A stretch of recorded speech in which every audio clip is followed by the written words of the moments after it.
একা আব্দুল হাকিমের পক্ষে একটি সমাজ পরিবর্তন করা সম্ভব নয়।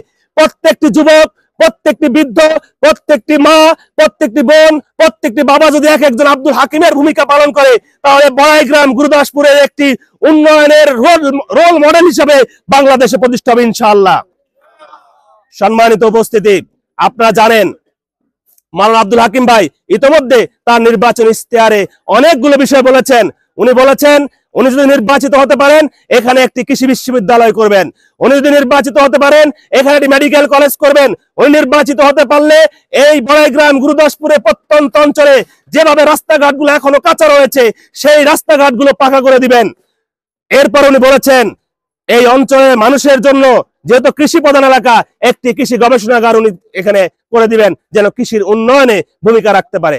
উনি এর সাথে সাথে এটিও বলেছেন আমাদেরকে রেল লাইনে ঘুরে আসতে হয় সে অনেক দূর দিয়ে, সেই রেল লাইন যেন সিরাজগঞ্জ থেকে নাটোরে হয়ে তারপর রাজশাহী যায়, সেই ব্যবস্থার জন্য ইতিমধ্যে মন্ত্রণালয়ে উনি চিঠি দিয়েছেন।